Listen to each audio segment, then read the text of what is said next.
Welcome to my channel Usha GKM studio. இன்னைக்கு art and artist interview தான் நான் எடுக்க போகிறேன். அதுக்கு முன்னாடி நம்ம இப்போ எங்கே இருக்கோம் அப்படின்னு பார்த்தீங்கன்னா ஆர்டோஸ் ஆர்ட் கேலரியில் தான் இருக்குது. இந்த கேலரி எங்கே இருக்குது அப்படின்னா ஸ்டெர்லிங் ரோடு நுங்கம்பாக்கத்தில் இருக்குது. இங்கே வந்து பார்த்தீங்கன்னா ஒரு உமன் ஆர்டிஸ்ட் குரூப் ஷோ நடக்குது. Around 26 artist R participating.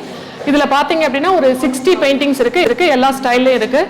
இப்போ வந்து இந்த கியூரேட் பண்ண அந்த ஆர்டிஸ்டோட நம்ம இன்டர்வியூ தான் இன்னைக்கு வரப்போகுது. அவங்களோட இப்போ நம்ம இன்ட்ராக்ட் பண்ணலாம் வாங்க. ஹாய் காயத்ரி. ஹாய், எப்படி இருக்கிறீங்க? நல்லா இருக்கேன். அக்ரிலிக் யூஸ் பண்ணியிருக்காங்க, ஆயில் பெயிண்ட் யூஸ் பண்ணியிருக்காங்க, மிக்ஸ் மீடியா யூஸ் பண்ணியிருக்காங்க, pencil drawing, charcoal. So almost எல்லா மீடியமே யூஸ் பண்ணியிருக்கிறாங்க இல்லையா? எவ்வளோ ஆர்டிஸ்ட் இதில் வந்து பயனடைஞ்சிருக்கிறாங்க? இதில் நான் எவ்ரி இயர் எல்லாமே நியூ ஆர்டிஸ்டாக இன்ட்ரடியூஸ் பண்ணுறோம். கண்டிப்பாக வந்து சீனியர் ஆர்டிஸ்ட்டு ஒரு 2-3 பேரை போட்டுருவோம். ஏன்னா இங்கே நம்ம ஷோ பண்ணும்போது டெமோஸும் வைப்போம். வந்து 26 விமன் ஆர்டிஸ்ட் வந்து இந்த வாட்டி பார்ட்டிசிபேட் பண்ணியிருக்கோம். இண்டிவிஜுவல் ஆர்டிஸ்டோட ஸ்டைல் வந்து டிஃப்ரெண்ட் ஸ்டைல் நம்ம பார்க்கலாம். ஸோ பார்த்தீங்கன்னா நிறைய விமன் ஆர்டிஸ்ட் வந்து இன்னைக்கு வந்து நல்ல பெயிண்டிங் பண்ணக்கூடிய திறமையான விமன் ஆர்டிஸ்ட் நம்மகிட்ட இருக்கிறாங்க. கேலரிஸ் வந்து பார்த்தீங்கன்னா வர வியூவர்ஸ்க்கு வந்து நல்லா வைடாக இருக்கணும். உங்களுடைய இந்த பணி வந்து மேலே தொடரணும். வாழ்த்துக்கள். தேங்க்யூ, நன்றி.